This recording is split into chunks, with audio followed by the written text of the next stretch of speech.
Selamat datang di video pembelajaran seri Psikologi Kepribadian. Di video kali ini kita akan mempelajari teori kepribadian dari salah satu tokoh aliran psikoanalisis, yakni Karen Horney. Salah satu konsep yang terkenal dari Karen Horney yaitu bagaimana basic anxiety mempengaruhi perilaku seseorang. Bagaimana ceritanya? Mari kita simak. Let's go!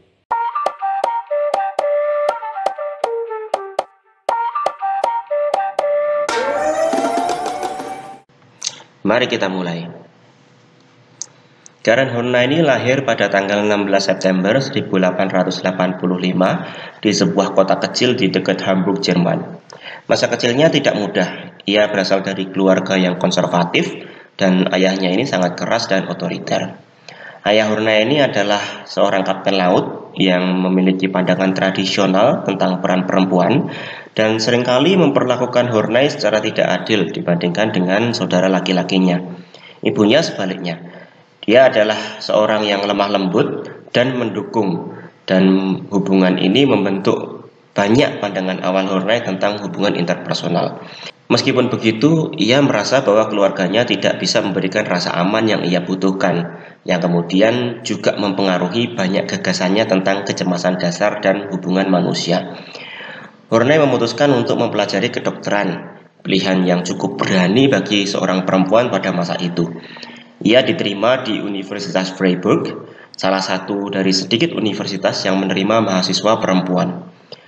Horney akhirnya menyelesaikan studinya dan memperoleh gelar dokter pada tahun 1913.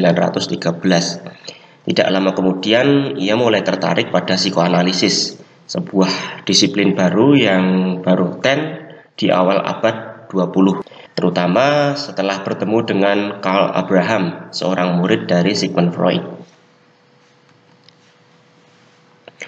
Awalnya Horney sangat terinspirasi oleh Freud dan menerapkan teori psikoanalisisnya dalam prakteknya.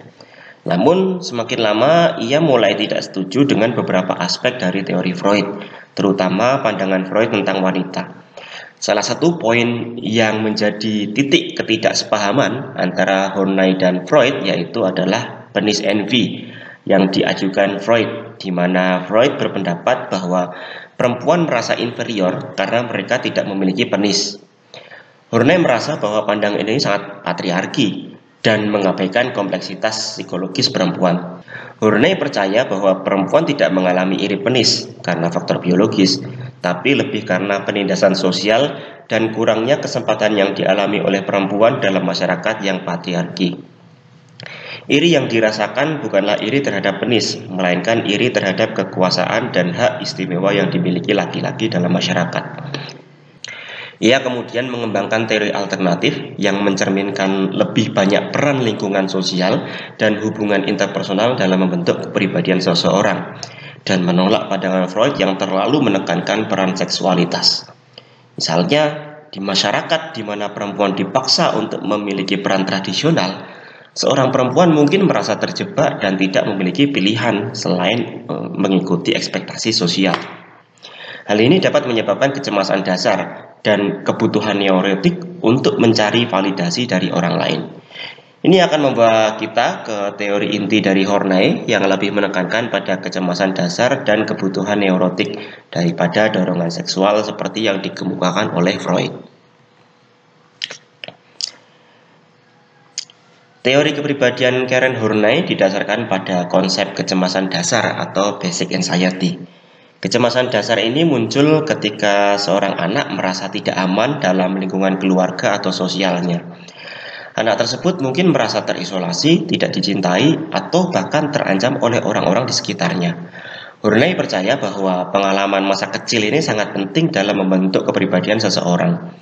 Dalam lingkungan yang tidak mendukung, anak-anak akan mengembangkan strategi untuk melindungi diri mereka dari rasa tidak aman ini. Strategi ini, jika terlalu ekstrim, akan menghasilkan apa yang dia sebut sebagai kebutuhan neurotik. Horney menekankan bahwa kecemasan dasar berasal dari pengalaman masa kanak-kanak, khususnya hubungan dengan orang tua. Jika orang tua tidak memberikan rasa aman, cinta, dan kehangatan yang konsisten, anak-anak akan mulai mengembangkan perasaan kecemasan ini. Kecemasan dasar bukan hanya ketakutan, tapi lebih merupakan perasaan mendalam tentang ketidakamanan dan kerentanan terhadap lingkungan. Untuk menghadapi kecemasan dasar ini, Horney menjelaskan bahwa manusia mengembangkan 3 strategi utama atau yang ia sebut sebagai orientasi. Strategi ini digunakan untuk mencoba meredakan kecemasan dan mencapai perasaan aman dalam kehidupan sosial mereka. Yang pertama yaitu gerakan menuju orang lain atau moving toward people. Individu dengan orientasi ini mencoba menghadapi kecemasan mereka dengan menjadi bergantung pada orang lain. Mereka mencari dukungan, kasih sayang, dan penerimaan.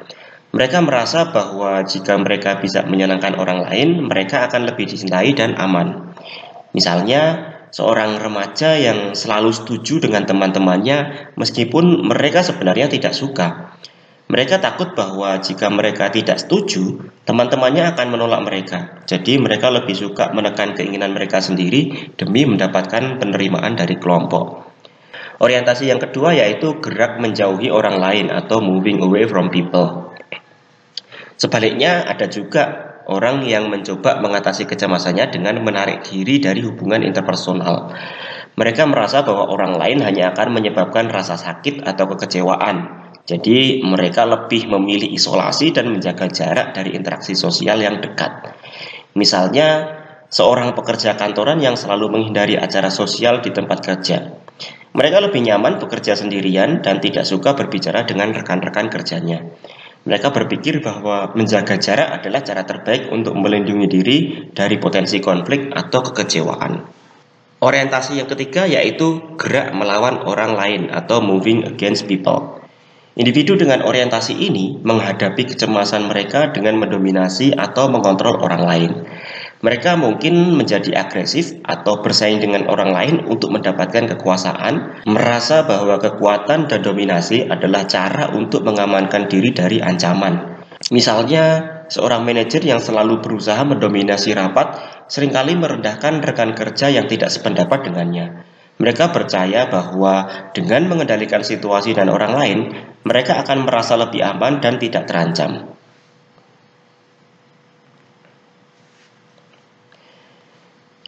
Karen Horney mengidentifikasi 10 kebutuhan neurotik sebagai bentuk upaya individu untuk menghadapi kecemasan dasar mereka.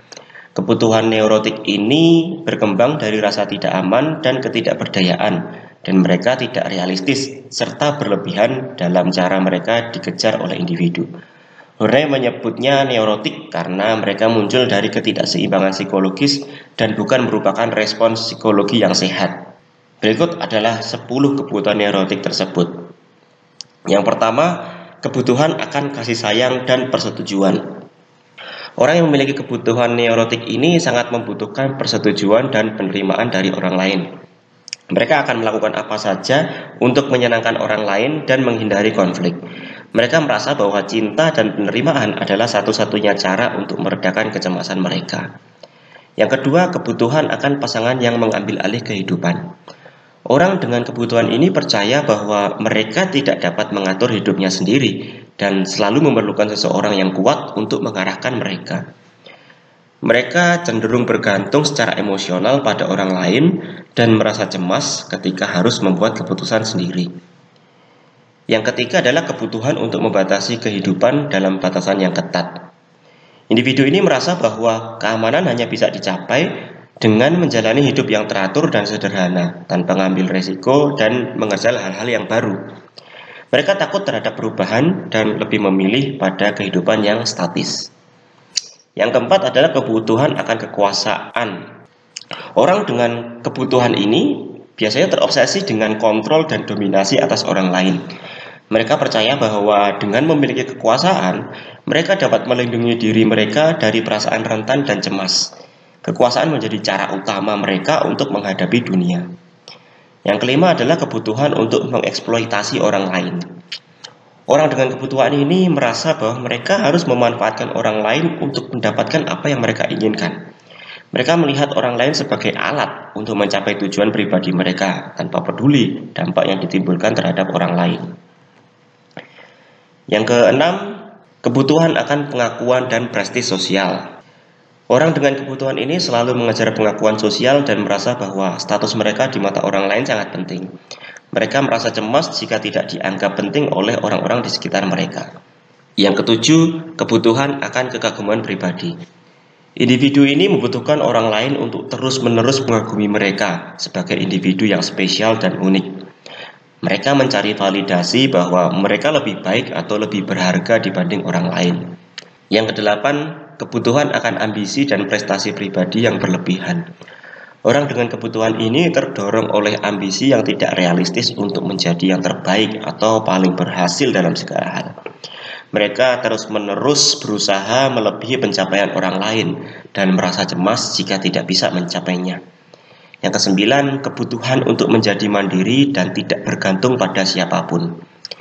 Individu ini menghindari ketergantungan emosional pada orang lain dan ingin menjadi sepenuhnya mandiri. Mereka takut menunjukkan kelemahan atau membutuhkan bantuan dari orang lain karena merasa hal itu akan membuat mereka rentan.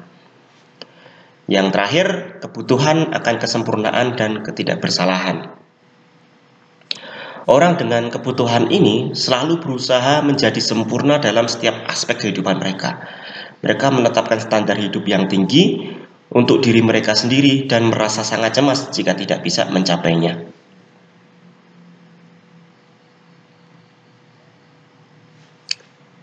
10 kebutuhan neurotik ini tidak berdiri sendiri. Mereka saling terkait dengan 3 orientasi utama yang Horney sebutkan sebelumnya dalam menghadapi kecemasan, yaitu gerak menuju orang lain, gerak melawan orang lain, dan gerak menjauhi orang lain. Beberapa kebutuhan seperti kasih sayang dan persetujuan atau pasangan yang dominan itu terkait dengan gerak menuju orang lain atau moving toward people. Kebutuhan akan kekuasaan dan eksploitasi orang lain ini cenderung ke gerak melawan orang lain atau moving against people. Sementara kebutuhan akan kemandirian dan kesempurnaan ini lebih terkait dengan gerak menjauhi orang lain atau moving away from people. Salah satu konsep penting dalam teori Horney adalah perbedaan antara diri yang sebenarnya atau real self dan diri yang diidealkan atau idealized self. Diri yang sebenarnya adalah gambaran sejati tentang siapa kita dengan semua kekuatan dan kelemahan kita. Di sisi lain, diri yang diidealkan adalah gambaran tidak realistis tentang siapa kita seharusnya. Ini versi sempurna dari diri kita yang tidak memiliki kelemahan. Ketika seseorang terlalu jauh dari diri yang sebenarnya dan terobsesi dengan diri yang diidealkan, mereka cenderung merasa cemas dan tertekan. Mereka berjuang untuk menjadi seseorang yang tidak mungkin tercapai, yang mungkin membuat mereka merasa terus-menerus gagal. Misalnya, seorang mahasiswa yang selalu merasa bahwa mereka harus mendapatkan nilai yang sempurna dalam setiap ujian. Diri yang diidealkan mereka adalah seorang yang selalu sukses dan tidak pernah melakukan kesalahan. Ketika kenyataannya tidak sesuai dengan gambaran ini, mereka merasa sangat kecewa dan marah pada diri mereka sendiri. Horney memperkenalkan konsep self-analysis sebagai alat bagi individu untuk memahami dan menangani kecemasan mereka secara mandiri.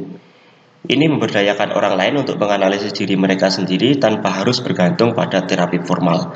Melalui refleksi sendiri, individu dapat mengenali pola kebutuhan neurotik dan strategi coping yang tidak sehat, sehingga mereka bisa mengembangkan kepribadian mereka yang lebih sehat dan stabil.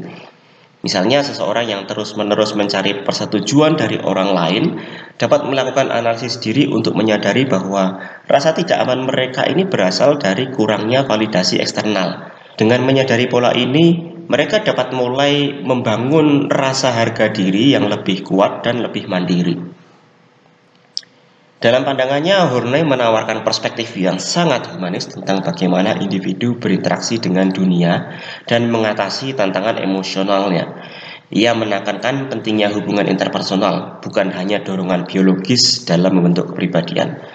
Simpulannya, teori kepribadian Horney ini mengajarkan kita bahwa kecemasan dasar adalah elemen kunci dari perkembangan kepribadian, dan bagaimana kita menghadapi kecemasan tersebut dapat membentuk hidup kita dalam banyak cara. Apakah kita memilih untuk mendekati, menjauhi, atau melawan orang lain? Semuanya adalah strategi yang digunakan untuk mengatasi ketidakamanan yang kita rasakan. Terima kasih sudah menonton video ini dan sampai ketemu di video berikutnya.